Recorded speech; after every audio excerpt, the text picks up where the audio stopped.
போட்டிக்கு வந்ததோர் அழைப்பு, போட்டிக்கு தரப்பட்டது நல்லதோர் தலைப்பு.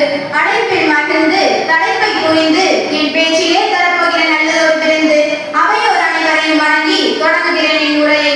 நான் பேச